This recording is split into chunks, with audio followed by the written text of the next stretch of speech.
Welcome again to Empowered Friday.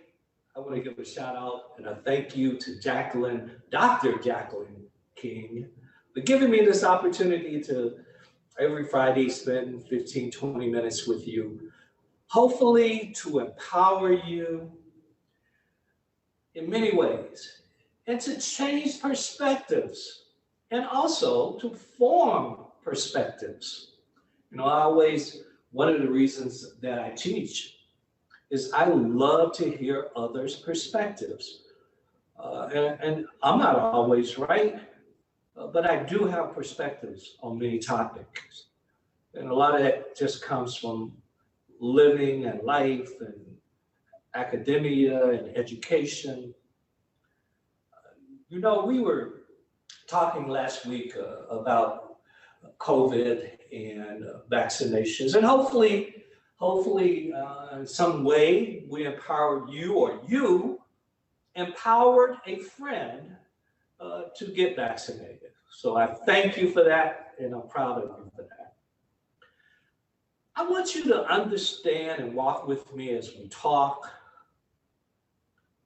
Understand poverty and why it's so important that we have empathy and that we do things to help others, and especially those that are impoverished. There's a myth in America, and one of those myths in America is there's more Black people that fall under the poverty rate than whites. That is a myth. In fact, there's 8-point-something million whites that fall under the poverty, and there's 7-something million Blacks that fall under the poverty rate. But the media, always posture and make it seem like it's one versus the other.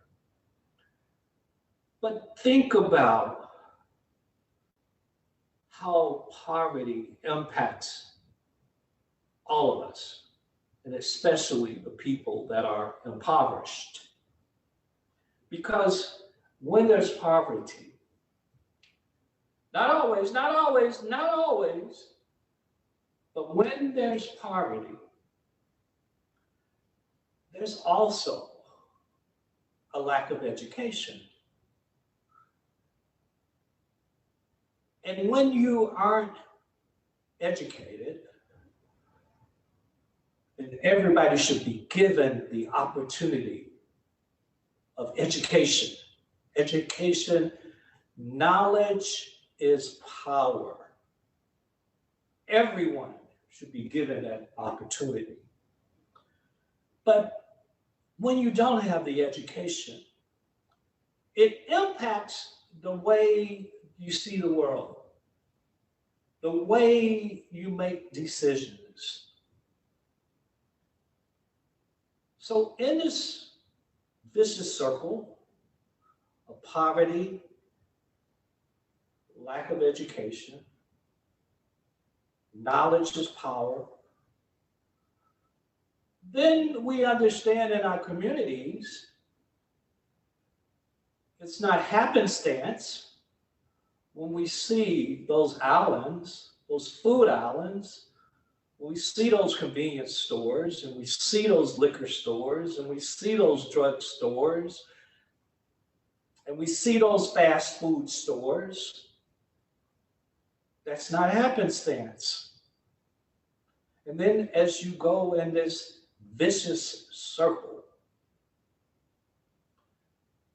then comes housing. Because if you're poor and if you lack knowledge, then you probably are going to live somewhere that's not desirable for most. You see the circle that all starts from poverty and lack of education. So that's why it's so critical that those of us have been given the opportunity to empower and help others, that we do that. not for accolades, not for, oh, look at me, because it's a right thing to do, to help others, and to give back and give of ourselves. And as we look at this vicious circle, that's where structural racism comes in. It's vicious. It's powerful.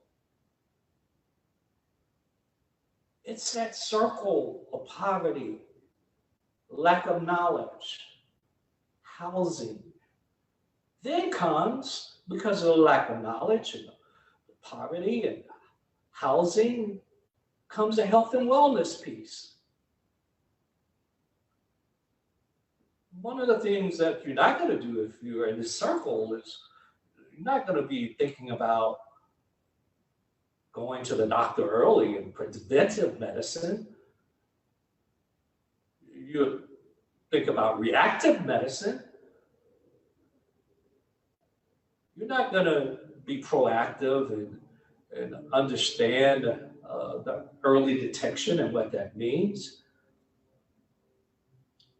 And by the way, that's a bill that will be shared this year in the House of Representatives that talks about racism in medicine.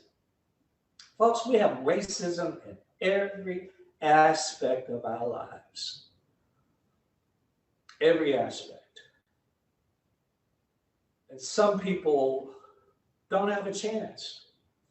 And then as we go through this structural racism of poverty, lack of education, housing, health and wellness, then comes that whole thing of police brutality, how people that are in that circle are treated unfairly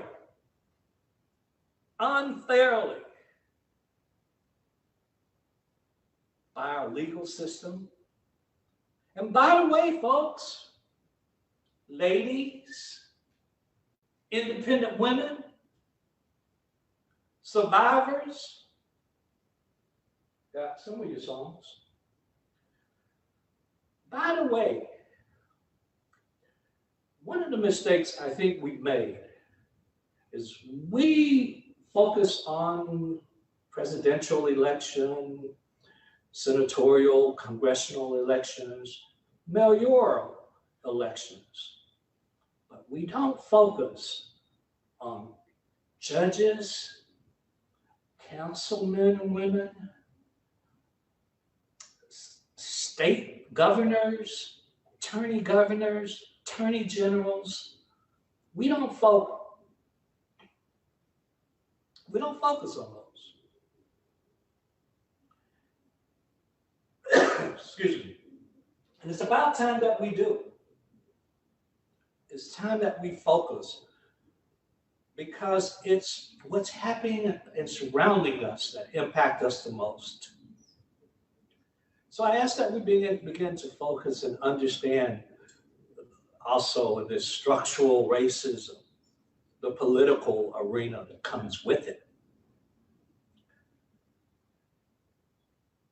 There's the thing I always say is, and I like to tell you a story.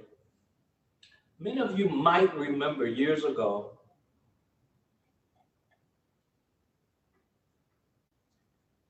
in Florida, there was a mass shooting. We could spend many times talking about gun laws and gun violence in America, which also goes in that vicious circle that we just talked about. But at Parkland High School, they had a mass shooting.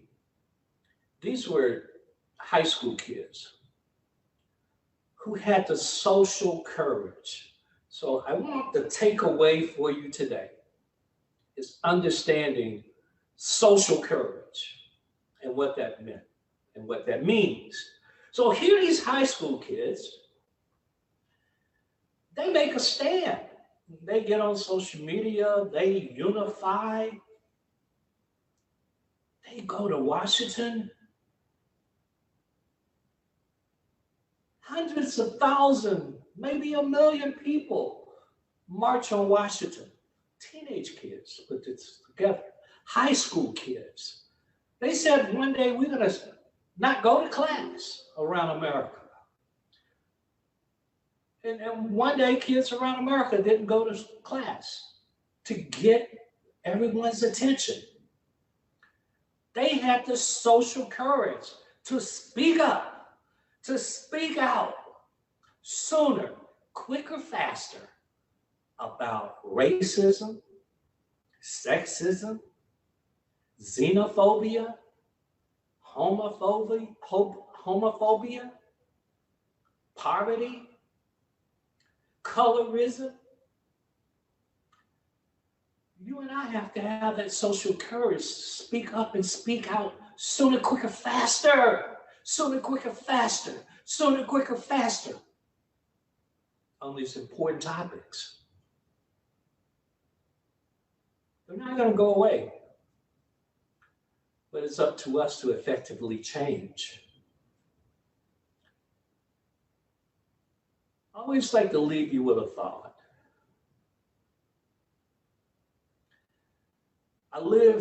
My wife and I, we have a corporate home in California, and then we have our home in Houston. And now, as I'm now 70, and boy, did I have a wonderful birthday. And thank you for those who wished me a happy birthday. But I'll never forget a thought that came into my mind. I share with you. I now look at sunsets. I now look at flowers and beauty of earth. And I now take photos too. I take photos of sunsets, many, many photos of sunsets. There was this beautiful sunset one day. And it dawned on me that what does a sunset represent? What it represents to you and I is the end of a day. When that sun sets today, on Friday, now we're into nighttime. Our Friday will never come back another day in our lives. Once that sun sets, we can only have memories of today. Not tonight, but of today. That's what a sunset means. It's the ending of a moment we'll never, ever get to relive. So if we're not going to get to relive this day, shouldn't we make the best out of it? Shouldn't we find ways of helping others? Shouldn't we find ways of empowering others? Think about that. I'm Dr. Mathew Knowles, and I look forward to seeing each and every one of you.